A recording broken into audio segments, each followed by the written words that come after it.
There are many reasons for using story in the classroom, and one of those is that a story can serve as a pretext for more stories. And to demonstrate this, we're going to use a story which is a very old one. It's over 2,000 years old. It's very possible that you already know it. I'm not saying that you're old, although you might be. It's sometimes called The Chinese Farmer.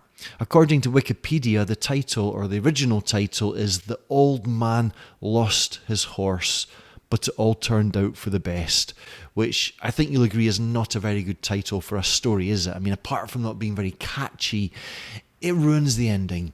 It's a bit like calling this film Dorothy Went to the Land of Oz, but it all turned out to be a dream. My favourite title for this story is The Maybe Man.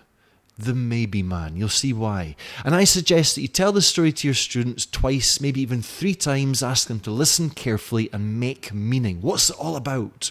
What does it teach us? What can we learn from it? So here we are, The Maybe Man, also known as The Old Man Lost His Horse, but it all turned out for the best. Once upon a time, there was a farmer who lost his horse. It just ran away. And that evening, all the neighbours came round and said, "This is terrible, isn't it?" And the farmer said, "Maybe."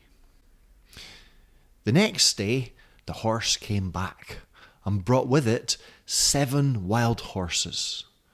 And that evening, all the neighbours came round and said, "This is great." And the farmer said, "Maybe." The day after that, the farmer's son, while trying to tame one of those wild horses, was thrown off and broke his leg. And that evening, all the neighbours came round and said, "This is awful." And the farmer said, "Maybe."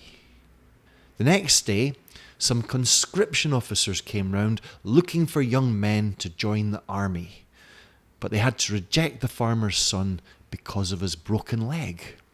And that evening, all the neighbours came round and said, "This is wonderful." And the farmer said, "Wonderful? Wonderful? Let me tell you, he is useless. My son does nothing, absolutely nothing. He's a waste of space." He says, "Dad, I'm going to tame one of those wild horses." I said, "Son, you stay away from them. You know nothing about horses. You've never even ridden a horse in your life." But oh no, he knows best.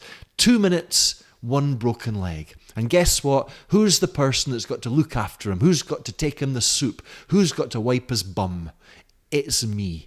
As soon as that leg's better, I'm going to call back those conscription officers. They're going to come here, take him away, get him out of my sight. He doesn't really say that. He says, "Maybe."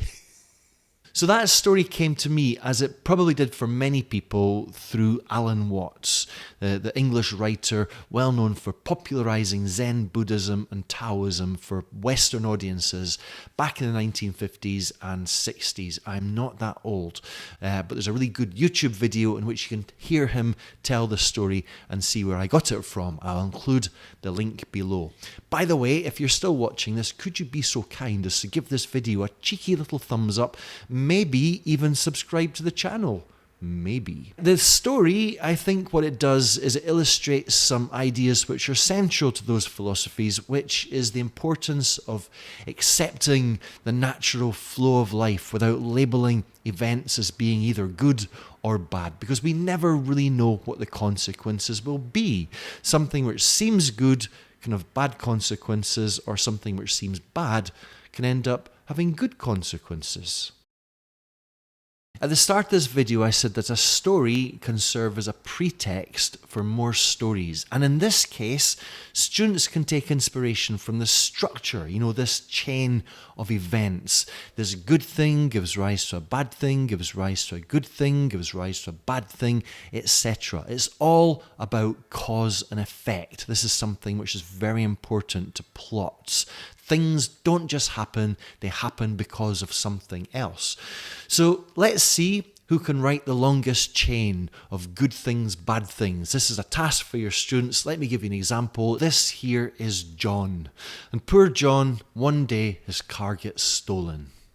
As a result, John has to start walking to work every morning and he loses a lot of weight. But his wife preferred him the way he used to be, and she leaves him for another man. Single for the first time in years, John reconnects with himself and starts to regain confidence.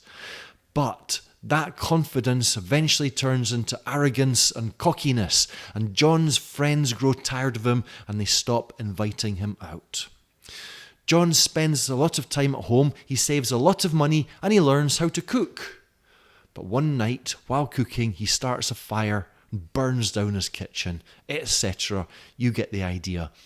So I hope you enjoyed this. I hope your students do too. If you'd like the lesson plan, details below. And I'll see you in the next video.